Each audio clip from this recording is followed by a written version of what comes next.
Well, a lot of people have so much going on in their lives that getting organized isn't one of them. And yet, we all know that if we're a little better organized, things go better in all parts of what we do. Barbara Reich has been talking about that for a long time. Has a new book out called Secrets of an Organized Mom. We're going to get some good tips. Barbara, good to have you with us today.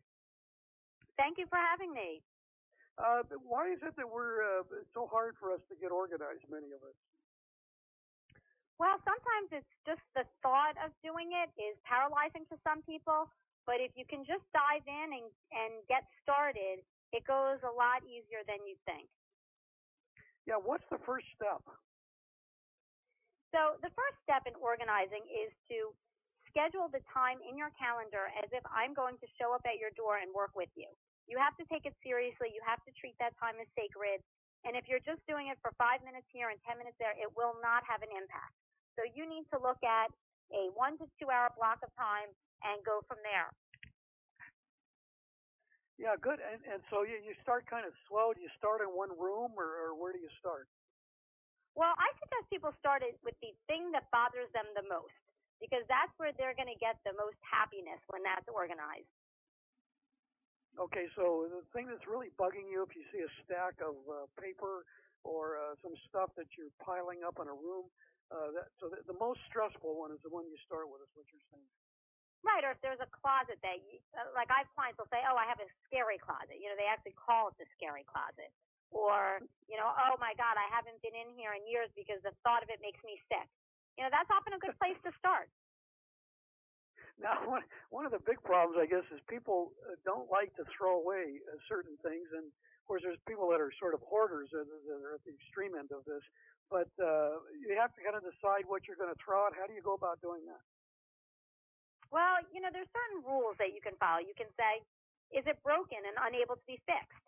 If so, there's an easy answer. Is it tilled, torn, faded, again, unable to be repaired? If the answer is yes, then you have your answer.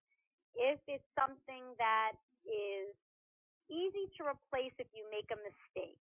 So, for example, in every house I go to, there is some sort of box or bag loaded with dust, folded up in the back corner of the closet, and it's generally filled with wires and chargers and electronics that are extremely primitive because it's been sitting there for God knows how long.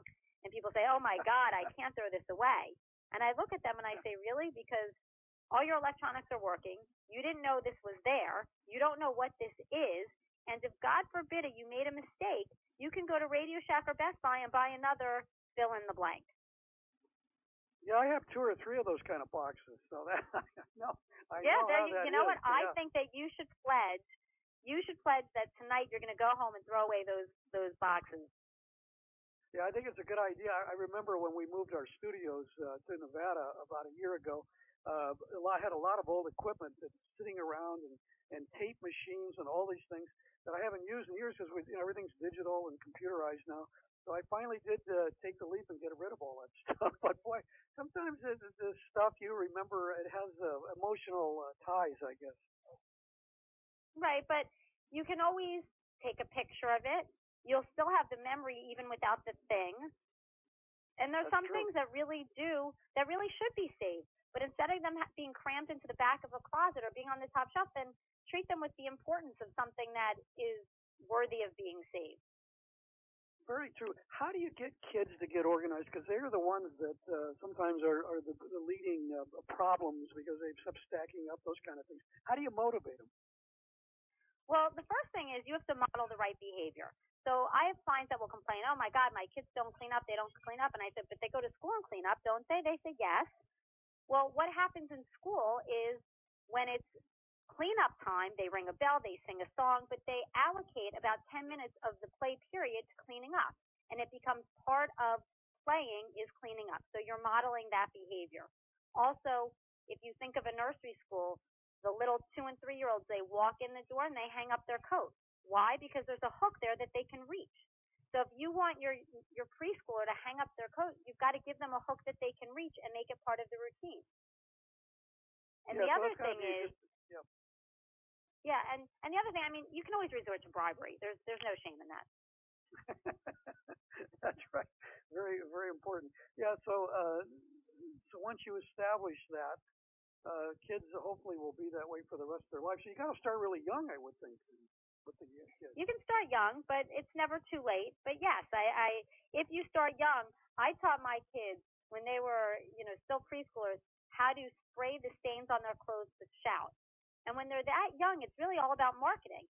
You can say to them, if you're a really good girl, if you're a really good boy, if you're really grown up, I'm going to let you spray your own shout today.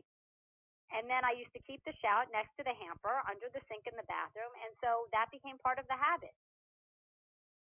Yeah, you almost and you incorporate it into everyday stuff that is going on in that thing.